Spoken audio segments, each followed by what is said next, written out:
Welcome to American Education FM, everybody. I'm Dr. Sean Brooks. Okay, this is the first part of Chapter 2 of the book, The Rape of the Mind, by Dr. Joost Meerloo. Again, a medical doctor, a psychiatrist, and from the Netherlands. And so I'm going to go ahead and read this. And Chapter 2 is titled Pavlov's Students as Circus Tamers. So here we go. And again, there are subchapters throughout which I'll start and stop at particular subchapters. It says, quote, "Before asking ourselves what the deeper mental mechanisms are of brainwashing, false confession, and conversion into a collaborator, let us try to see things from the standpoint of the totalitarian potentates. What is their aim? What terms do they use to describe the behavior of their prisoners? What do they want from the Schwabels and the Mindcentees? The totalitarian jailers don't speak of hypnosis or suggestion. They even deny the fact of imposed confession. They think about human behavior and human government in a much more mechanical way. In order to understand them, we have to give more attention to their adoration of simplified Pavlovian concepts." First subchapter is titled The Salivating Dog. In the latter part of the 19th century, the Russian Nobel Prize winner Ivan Petrovich Pavlov conducted his famous experiments with a bell and a dog. He knew that salivation is associated with eating, and that if a dog was hungry, its mouth would water each time it saw food. Pavlov took advantage of this useful inborn reflex, which serves the digestive process, to develop in his experimental animal the salivating response in answer to a stimulus which would not ordinarily create. Each time Pavlov fed the dog, he rang the bell, and at each feeding the dog's mouth watered. Then, after many repetitions of the combined food-bell stimulus, Pavlov rang the bell but did not feed the dog. The animal reacted to the bell alone, just as he had previously reacted to the sight of food. Its mouth watered. Thus the scientist had found out that the dog could not be induced to salivate involuntarily in response to an arbitrary signal. It had been conditioned to respond to the ringing of a bell, as if the sound were the smell and taste of food. From this and other experiments, Pavlov developed his theory of the conditioned reflex, which explains learning and training as the building up of a mosaic of conditioned reflexes, each one based on the establishment of an association between different stimuli. The greater the number of learned complex responses, also called patterns, the greater the number of conditioned reflexes developed. Because man, of all the animals, has the greatest capacity for learning, he is the animal with the greatest capacity for such complicated conditioning. Pavlov's experiments were of great value in the study of animal and human behavior, and in the study of the development of neurotic symptoms. However, this knowledge of some of the mechanisms of the human mind can be used, as we have seen already, like any other knowledge, either for good or for evil. And unfortunately, the totalitarians have used their knowledge of how the mind works for their own purposes. They have applied some of the Pavlovian findings in a subtle and complicated way, and sometimes in a grotesque way, to try to produce the reflex of mental and political conditioning and of submission in the human guinea pigs under their control. Even though the Nazis employed these methods before the Second World War, they can be said to have reached their full power in Soviet Russia through a continued repetition of indoctrination, bell ringing, and feeding. The Soviet man is expected to become a conditioned reflex machine, reacting according to a prearranged pattern, as did the laboratory dogs. At least such a simplified concept is roaming around in the minds of some of the Soviet leaders and scientists. Dobrogev. In accordance with one of Stalin's directives, Moscow maintains a special Pavlovian front, quote-unquote, and scientific council on problems of physiological theory of the Akademikin. These institutions, part of the Academy of Science, are dedicated to the political application of the Pavlovian theory. They are under orders to emphasize the purely mechanical aspects of Pavlov's findings. Such a theoretical view can reduce all human emotions to a simple, mechanistic system of conditioned reflexes. Both organizations are control agencies dealing in research problems, and the scientists who work on them explore the ways in which man can theoretically be conditioned and trained as animals are. Since Pavlovian theory is proclaimed by the obdurate, totalitarian theoreticians as the gospel of animal and human behavior, we have to grapple with the fact that they adduce to prove their point, and with their methods and theoretical explanations. What the Pavlovian Council tries to achieve is the result of an oversimplification of psychology. Their political task is to condition and mold man's mind so that its comprehension is confused to a narrow, totalitarian concept of the world. It is the idea that such a limitation of thinking to Lenin-Marxist theoretical thinking must be possible for two reasons. First, if one repeats often enough, it's simplification. And second, if one withholds any other form of interpretation of reality. This concept is based on the naive belief that one can permanently suppress any critical function and verification in human thinking. Yet through taming and conditioning of people, during which period errors and deviations must continually be corrected, unwittingly, a critical sense is built up. True, at the same time, the danger of using this critical sense is brought home to the students. They know the dangers of any dissent, but even this promotes the development of a secondary and more refined critical sense. In the end, human rebellion and dissent cannot be suppressed. They await only one breath of freedom in order to awake once more. The idea that there exists other ways to truth than those he sees close at hand lives somewhere in everybody. One can narrow his pathways of research and expression, but a man's belief in adventurous new roads elsewhere is ever present in the back of his mind. The inquisitive human mind is never satisfied with a simple recital of facts. As soon as it observes a set of data, it jumps into the area of theory and offers explanations. But the way a man sees a set of facts and the way he juggles them to build them up into a theory is largely determined by his own biases and prejudices. Let me be the first to confess that I am affected by my own subjectivities. Even the words we use are loaded with implications and suggestions. The word reflex, for example, so important in Pavlovian theory, is a perfect instance of this.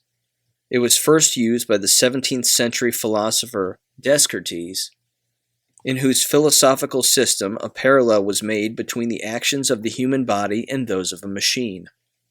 For example, in the Cartesian view, the automatic reaction of the body to certain painful stimuli, example, withdrawing the hand after it has come in contact with fire, is compared with the automatic physical reflection of light from a mirror. The nervous system, according to Descartes, reflects its response just as the mirror does. Such a simple explanation of behavior, and the very words used to describe it, immediately denies the whole organism taking part in that response. Yet man is not only a mirror, but a thinking mirror. According to the old mechanism, an old mechanical view, actions are associated only with the part of the body which performs them, and they have no relationship whatsoever to the purposeful behavior of the organism as a whole. But man is not a machine composed of independently functioning parts. He is a whole. His mind and body interact. He acts on the outside world, and the outside world acts on him. The innate reflexes, of which his hand withdrawal is one example, are part of the whole system of adaptive responses which serve to help the individual, as an entity, to adjust to changed circumstances. They can be described as the result of an inborn adaptation tendency. The only real difference between the innate reflexes of the conditioned reflexes is the former supposedly has developed in the entire race over the millions of years of the evolutionary process, while the latter are developed during the lifespan of the individual as a result of the gradual automation of acquired responses. If you analyze any one of the complicated actions you may perform during the course of a single day, for example, driving an automobile, you will see that it occurs outside your conscious management. And yet, before the process could be automatized, the actions purposefully directed toward the satisfaction of some goal had to be consciously learned and managed. You were not born with the innate reflex of jamming on the brake to stop a car quickly in an emergency. You had to learn to do it. And in the process of learning and driving, this response became automatic. If after you learn to drive, you see a child running across the path of your car, you put the brake on immediately by reflex without thinking. The next subchapter here is titled The Conditioning of Man. Quote, Pavlov's research on the machinery of the mind taught us how all the animals, including man, learn adjustment to existing limitations through linking the signs and signals of life to body reactions. The mind creates a relationship between repeated simultaneous occurrences, and the body reacts to connections the mind forms. Thus, the bell, rung each time the dog was fed, became a signal to the animal to prepare for digestion, and the animal began to salivate. Recent experiments conducted by Dr. Gregory Razran of Queen's College show how men may develop these same kinds of responses. Dr. Razran treated a group of 20 college students in a series of free lunches at which music was played or pictures shown. After the final luncheon, these 20 students were brought together in another group who had not been luncheon guests. At this meeting, as at the luncheons, music was played and pictures shown, and all of the students were asked to tell what the music and the pictures made them think of. The music and the pictures generally reminded the first group of something related to eating, but had no such association for the second group. There was obviously a temporary connection in the minds of the luncheon guests between the music and pictures on the one hand and eating on the other. The Chinese did their mass conditioning in an even simpler way. After having taught the prisoners for days to write down all possible nonsense and political lies, in an atmosphere of utter confusion and stress, they were ripe to sign collectively the lie of having taken part in germ warfare. All conditioned reflexes are involuntary temporary adjustments to pressures which create an apparent connection between stimuli, which may be in fact totally unrelated. For this reason, the conditioned reflex is not necessarily permanently imprinted on the individual, but can gradually disappear.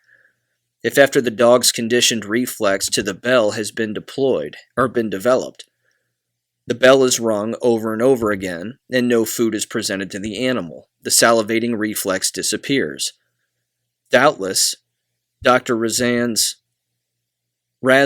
students will not always think of food when they hear music. We could describe the conditioned reflex another way. It is a selected response of the mind-body unit to a given stimulus. The ways in which the stimulus and the response are connected vary considerably. They may have been associated in time, in place, or by coincidence, or by a common aim, and thus they may form a special conditioned complex in our mental and physical attitude. Some of these complex responses or patterns are more autonomous than others, and will act like the innate patterns. Some are physical and are continually changing. Analysis of some of the psychosomatic diseases, for example, show us how our inner emotional attitudes can intensify or even change a conditional response. Stomach ulcers is an example of such a psychosomatic disease. They may arise when the body manufactures too much hydrochloric acid, which is necessary for the digestion of food. The stomach ulcer patient is a person who reacts to strong emotions, especially repressed hostility, with an excessive secretion of hydrochloric acid. The innate secretion reflex, favorable for the digestion in the case of hunger, grows into an unfavorable conditioned reflex where hunger and aggression mutually increase the hydrochloric acid secretion. Gradually, more and more of the sour fluid is manufactured until finally the patient finds himself suffering from ulcers. The stomach consumes, as it were, its own tissue. This same paradox may be seen in many educational processes. The mother who puts her child on too rigid a feeding schedule may change the child's favorability response to hunger into a stubborn reaction against feeding. For our purpose, we may be aware that conditioning takes place throughout all our lives in the most subtle and in the most obvious ways. We discover that the molding of our personalities may occur in the thousandfold ways through such matters as these: the meal training given in early childhood, the harshness or the musical tone of the words spoken to us, the sense of haste in our surroundings, the steadiness of family habits, or the chaos of neurotic parents, the noises of our machines, the reservedness of our friends, the discipline of our schools, and the competitiveness of our clubs. We are even conditioned by such things as the frailty of our toys and the coziness of our houses, the steadiness of traditions, or the chaos of a revolution. The artist and the engineer, the teacher and the friend, the uncle or the aunt and the servant, they all give shape to our behavior. The next subchapter is titled Isolation and Other Factors in Conditioning. Quote, Pavlov made another significant discovery. The conditioned reflex could be developed most easily in a quiet laboratory with a minimum of disturbing stimuli. Every trainer of animals knows this from their own experience. Isolation and the patient repetition of stimuli are required to tame wild animals. Pavlov formulated his findings into a general rule in which the speed of learning is positively correlated with the quiet and isolation. The totalitarians have followed this rule. They know that they can condition their political victims most quickly if they are kept in isolation. In the totalitarian technique of thought control, the same isolation applied to the individual is applied also to a group of people. This is the reason the civilian populations of the totalitarian countries are not permitted to travel freely and are kept away from mental and political contamination. It is the reason, too, for the solitary confinement cell in the prison camp. Another of Pavlov's findings was that some animals learned more quickly if they were rewarded. Wow. By affection, by food, by stroking. Each time, they showed the right response, while others learned more quickly when the penalty for not learning was a painful stimulus. In human terms, the latter animals could be described as learning in order to avoid punishment. These different reactions in animals may perhaps be related to an earlier conditioning by the parents, and they find their counterparts among human beings. In some people, the strategy of reward and flattery is a stimulus to learning, while pain evokes all the resistance and rebellion. In others, retribution and punishment for failure can be a means of training them into the desired pattern. Before he can do his job effectively, the brainwasher has to find out which category his victim belongs. There are people more amenable to brainwashing than others. Part of the response may be innate or related to earlier conditioning to conformity. Pavlov also distinguished between the weaker type of involuntary learning, in which the learned response was lost as soon as some disturbance occurred, and the stronger type in which training was retained through all kinds of changed conditions. As a matter of fact, Pavlov described more types of learning than this, but for our purposes, it is only important to know that there are some types of people who lose their conditioned learning easily, while others, the so-called stronger types, retain it. This, by the way, is another example of how our choice of words reflects our bias. The descriptions strong and weak depend completely on the aim of the experimenter. For the totalitarian, the weak POW is the man who subordinately refuses to accept the new conditioning. His weakness may be, in fact, a resistance, the result of a previous strong conditioning to loyalty to anti-totalitarian principles. We never know how strongly conditioning the initial learning are impressed on the personality.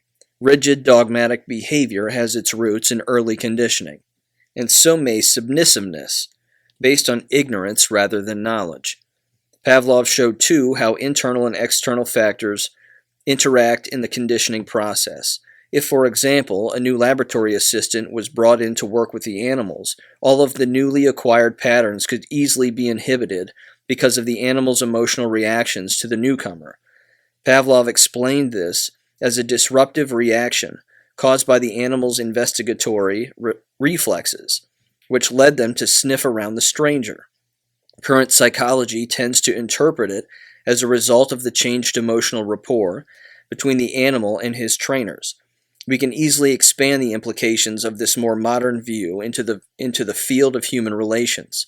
It points up to the fact that there are some persons who can create such immediate rapport with others that the latter will soon give up many old habits and ways of life to conform with new demands.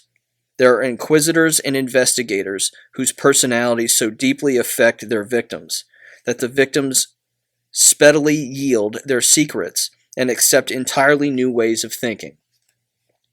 We can see the same thing in psychotherapy, where the development of an emotional rapport between doctor and patient is the most important factor leading to cure. In some cases, rapport can be established immediately. In others, rapport cannot be built up at all. In most cases, it develops gradually during the course of therapy. It is not difficult for a psychologist to test a man's softness and willingness to be conditioned. And as a matter of fact, the Pavlovians have developed simple questionnaires through which they can easily determine a given individual's instability and adaptability to suggestion and brainwashing. Pavlov found that all conditioning, no matter how strong it had been, blamed inhibited through boredom or through the repetition of too weak signals. The bell could no longer arouse salivation in the experimental dogs if it was repeated too often or its tone was too soft. A process of unlearning took place. The result of such internal inhibition of conditioning and the loss of conditioned reflex action is sleep. The inhibition spreads over the entire activity of the brain cortex. The organism falls into a hypnotic state. This explanation of the process of inhibition was one of the first acceptable theories of sleep. An interesting psychological question is whether too much official conditioning causes boredom and inhibition, and whether that is the reason why the Stakhanovite movement in Russia was necessary to counteract the loss of productivity of the people. We can make a comparison with what happened to our prisoners of war in Korea. Under the daily signal of dulling routine questions, for every word can act as a Pavlovian signal, their mind went into a state of inhibition and diminished alertness. This made it possible for them to give up temporarily their former democratic conditioning and training.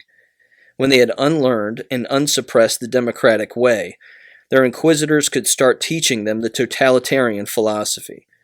First, the old patterns have to be broken down in order to build up new conditioned reflexes. We can imagine that boredom and repetition arouse the need to give in and to yield to the provoking words of the enemy. Later, I shall come back to the system of negative stimuli used in conditioning for brainwashing." Unquote.